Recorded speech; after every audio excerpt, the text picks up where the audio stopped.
It's a real money in the room. When do you meet Tech Nine and Yella Boy? Well, me and Yella Boy always stayed around the corner from each other, so we knew each other since Pampers, literally. And we grew up like cousins, you know what I'm saying? Because Yella mom and my mama was close, you know, and they were part of the hood together. Tech didn't move to around our hood to maybe he was 10. I met him at 11, 12 years old. We went to junior high school together. And when I met him, we found out that he stayed around the corner from us on 6th and Barone. And we hooked up and been inseparable since. So have y'all been doing music, or what sparked the music? Definitely. Well, as far as the music, we found out we had a common interest and a love for music in junior high school when we met. He was in a band, I was in a band. But we didn't find out about each other rapping until later on that year. The school was giving a talent show. And, by us becoming good friends, finding out each other's skills and stuff like that, we decided we was going to become a rap group with my little sister at the time, who was 3 years old. We went by the name of Sporty MCs. And we won every talent show in New Orleans. All the big talent shows and everything. But it was different because we rapped about positive stuff. We was talking about what the crack epidemic was doing. You know what I'm saying? Stuff like that. And it was amazing to see these little dudes plus a little bitty kid rapping about that kind of stuff. You know what I'm saying? But what happened, we won the WYD challenge show, which was the biggest challenge show in New Orleans. And they promised us a record deal. And it didn't happen like that. It was all bogus, you know what I'm saying? So that shattered our dreams. So we only 12, 13 years old. So when that happened, we gave rap alone. We were like, man, fuck that. That shit ain't real. So here we off the porch now, 18, 19 years old. We on the block now, going in clubs and shit like that.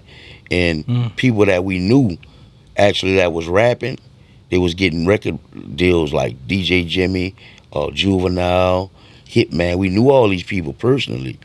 So we already knew we had skills of, you know what I'm saying, getting back in the lab, going, putting some raps down, putting some music down.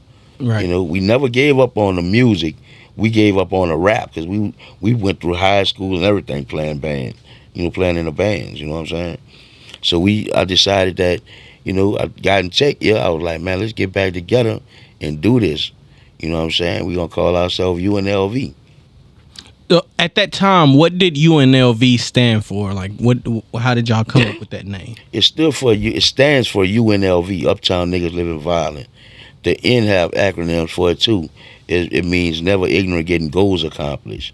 We came up with the name from one of my cousins. Him and his partners, they used to go by the name. It was like a crew. They never rapped or anything like that, but it was like a crew of maybe 6 or 7 of them. They used to call themselves UNLV. So when we started rapping again, I told them, look, dawg, I need that name out, y'all. Y'all cool and woo, y'all doing y'all thing, but we're a rap group now, and I need that name for our group. And he was cool with it.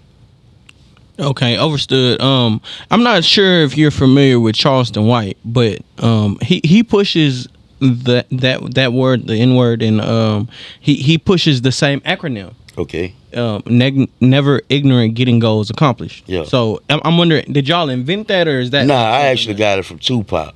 Tupac was the first person I heard say it. It made all the sense in the world to me. Right. You know what I mean? Actually, back then, we were UNLV, and that's how we was rocking. That's how we were living. But as we got older, we took the acronym from Tupac because we really wisened up.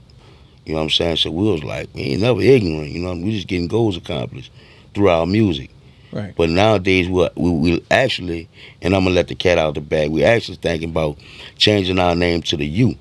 You know what I'm saying? Just to try to see some little violence, you know what I'm saying, in our city. Because so much violence going on in New Orleans. It's ridiculous, you heard me? Word. And I don't want to say we feel like we the cause of that through our music, but we do feel like that way because everybody don't take our music the way we deliver it. We actually preaching to these youngsters, letting them know what's happening if you take this route. Right. You know what I'm saying? We're not actually glorifying it through our music. It just sound good, Hey, real tone, it's a real money in the room.